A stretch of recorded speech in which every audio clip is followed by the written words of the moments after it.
안녕하세요. 결혼 1개월 차 신혼부부입니다. 결혼 1개월 차기는 한데 남편과는 같이 산지 1년이 되었어요. 남편하고만 같이 산 게 아니라 시부모님과 함께 남편 집에서 1년을 살다가 이번에 탈출했습니다.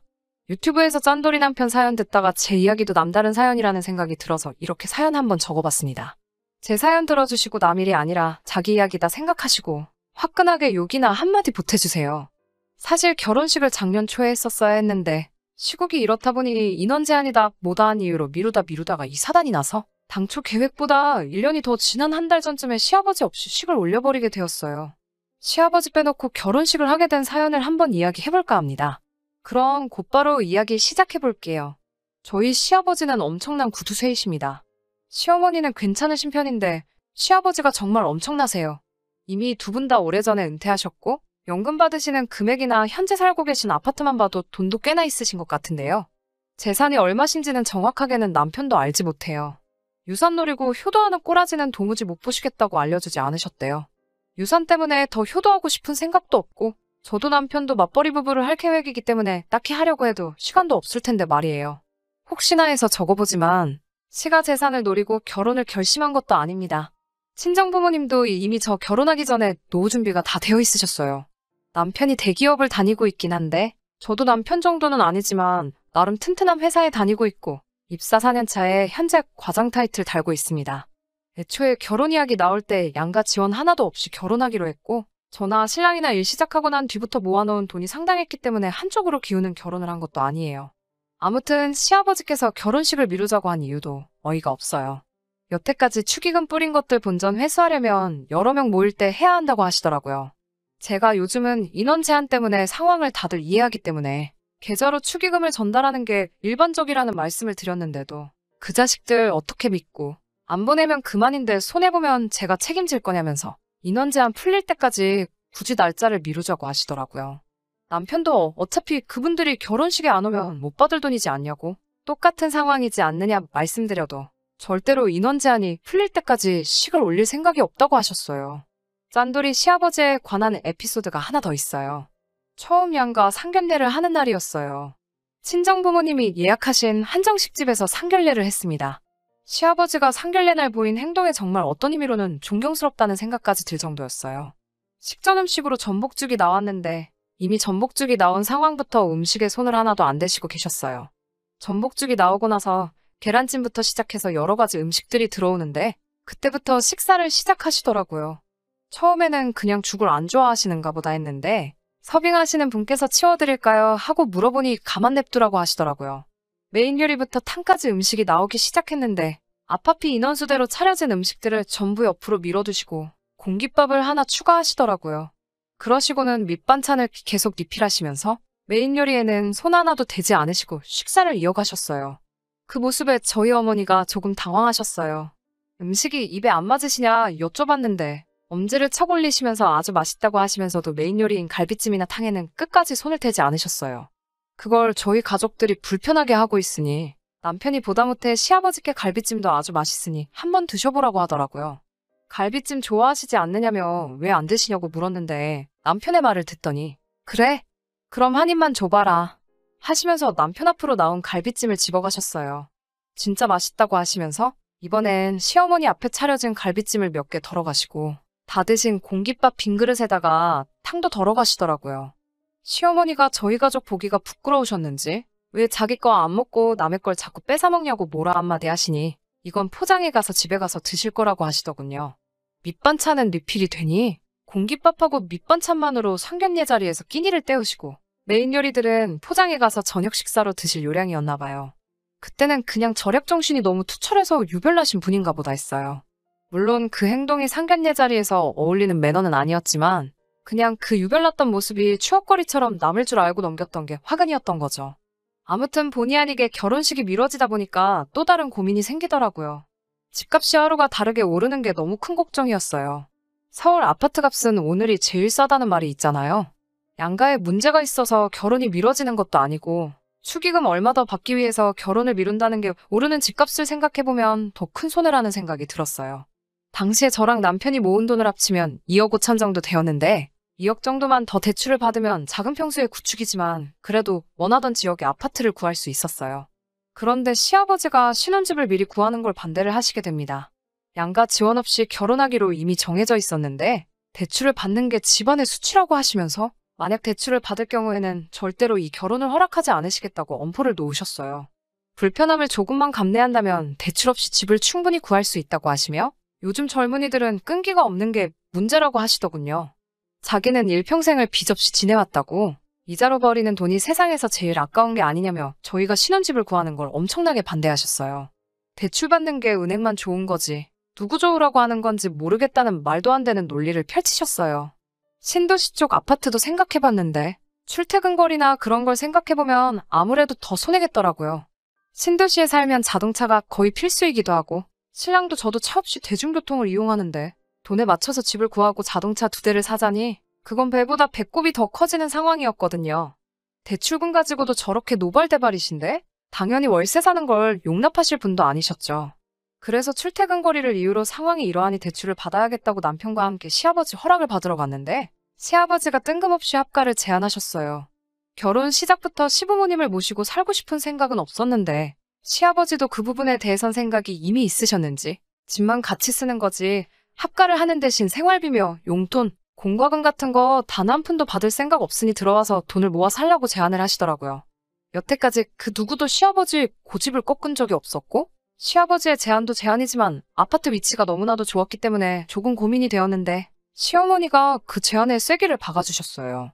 시어머니가 시아버지 고집에 한 번만 맞춰주면 저희가 집을 나갈 때쯤에 시어머니가 시아버지 몰래 모아놓은 돈 5천 정도를 주신다고 하시기에 남편의 설득 끝에 결혼식도 아직 올리지 않은 상태로 시부모님과의 동거가 시작되었습니다. 돈 때문에 그런 건 아니지만 시어머니가 5천을 지원해주시면 1년 정도면 모자란 돈을 모아서 독립할 수 있다는 계산이 섰거든요. 시가에 처음 들어갔을 때 저는 정말 놀라움을 금치 못했습니다. 마치 근현대사 박물관에 온 것 같이 집안에 있는 모든 가전들이 좋기 20년은 더 돼 보이는 것 같았거든요. 유일하게 새 것처럼 보이던 것은 소파 앞에 깔아놓은 온수매트 하나밖에 없었습니다. 흰색이어야 할 백색 가전들은 세월의 풍파를 견디지 못해 누런빛을 띠고 있었고 소파도 가죽이 다 벗겨져서 속이 튀어나올랑 말랑하는 상태였어요. 시어머니가 제 속을 눈치챘는지 시아버지가 멀쩡한 걸 왜 바꾸냐며 야단이시라서 못 바꾸셨다고 하더라고요. 망가지면 바꾸기라도 할 텐데 뭐 이렇게 튼튼하게 만들었는지 잘 망가지지도 않는다고 짜증을 부리시는데 그때 왠지 시어머니가 안쓰럽다는 생각이 들었어요. 어차피 시어머니께서 결혼자금으로 몰래 주신다는 돈도 있었고 집만 같이 쓰는 거지 따로 사는 거라 마찬가지라고 하셨지만 저도 여기서 지내는 동안 어느 정도 살림은 해야 했으니 예단했다는 셈치고 오래된 살림살이들을 전부 바꿔드리면 좋겠다는 생각이 들더라고요. 그래서 시어머니를 꼬셔서 시아버지 이틀간 자리 비우신 날을 결행일로 잡고 이틀 사이에 집안 가전들을 전부 다 새 걸로 바꿔버렸어요. 전부 바꾸는 데에서 제 돈 1,500만 원 정도가 들었고 다른 것보다도 시어머니가 엄청 기뻐하시는 게 괜히 뿌듯했습니다. 문제는 시아버지가 돌아오고 난 이틀 뒤였어요. 당연히 집안 살림살이가 삐까번쩍한 새 것들로 바뀌어 있으니 시아버지가 당황스러움을 감추지 못하시더라고요. 당장 시어머니를 불러서 잔소리를 늘어놓기 시작했어요. 시어머니는 저를 감싸주시려고 노력은 하셨지만 시아버지 고집을 결국 꺾지 못하셨습니다. 결국 저까지 시아버지 앞에 잔소리를 들어야 했어요. 이미 바꾼 거 그냥 넘어가자고 내가 바꿔달라고 했다고 하시는 시어머니 말은 들리지도 않으시는지 저한테 금전감각이 없고 절약할 줄 모른다고 하시며 계속 뭐라고 하시더라고요. 저는 나름 효도했다는 생각을 했는데 잔소리를 듣고 있자니 열이 받더라고요.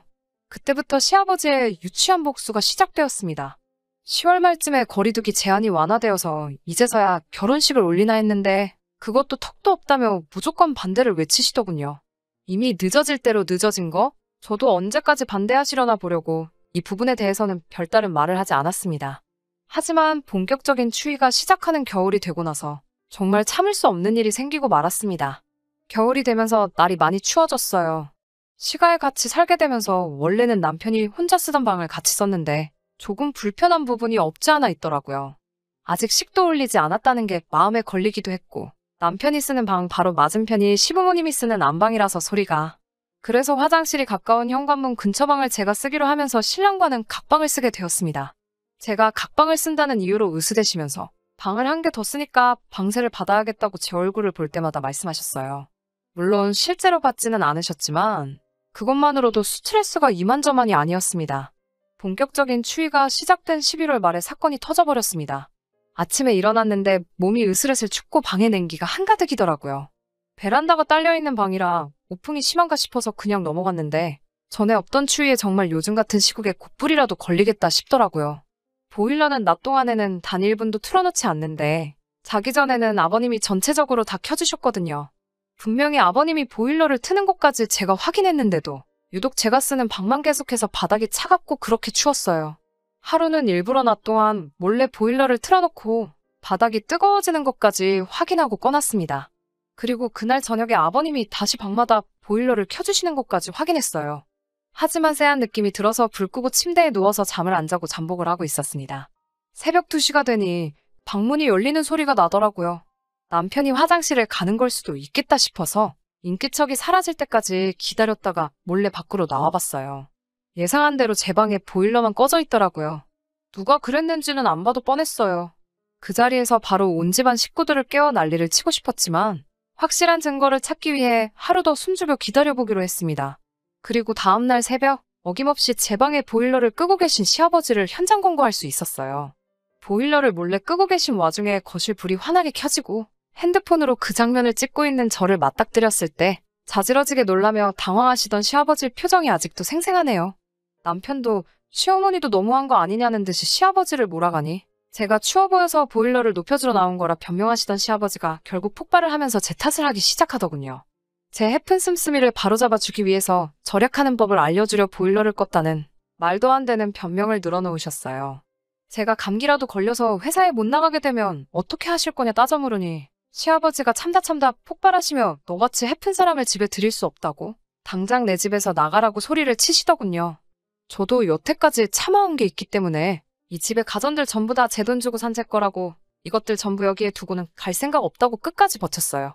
당장 그 돈을 돌려줘야 한다니 아까웠는지 그 말에 아무 말도 못하고 방으로 조용히 들어가셨습니다.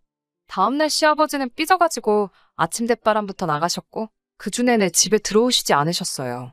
시어머니는 이참에 잘 되었다고 어차피 시어머니께서 주기로 한 돈이 있으니 손해봤다는 생각은 하지 말고 미루던 결혼식도 진행하고 대출을 받아서 원하던 신혼집도 구하라고 하셨어요. 저는 짐 빼서 친정으로 들어갔고 시아버지 몰래 일을 일사천리로 진행하고 신혼집 계약을 하고 나서 남편과 신혼집에 들어가 같이 살게 되었어요. 시아버지 고집은 결국 꺾지 못하고 결혼식은 시아버지 없는 상태로 진행하게 되었습니다. 시어머니는 둘이서 행복한 게 제일이라고 말씀하시면서 시아버지 스스로 마음 돌릴 때까지는 안 보고 지내면 된다고 저희를 응원해 주셨습니다. 미루고 미루던 결혼식도 올렸고 결국 대출을 끼고 웃돈을 들여 신혼집을 장만하게 되었지만 한편으로 생각해보면 단돈 1,500만 원으로 상종하기 싫은 시부와의 연을 끊어버릴 수 있게 되었으니 남는 장사라는 생각이 드네요. 끝까지 저희 편을 들어주신 시어머니께는 생활비도 드리고 집 밖에서 자주 만나뵐 생각이고요. 남편도 시아버지께서 먼저 마음을 여실 때까지는 이렇게 지내는 게 속 편하겠다고 저의 편을 들어주고 있습니다. 시아버지 마음이 풀리는 게 언제가 될지는 모르지만 그래도 언젠가는 시아버지의 축복 속에서 결혼 생활을 하고 싶은 욕심이 조금 들기도 하네요.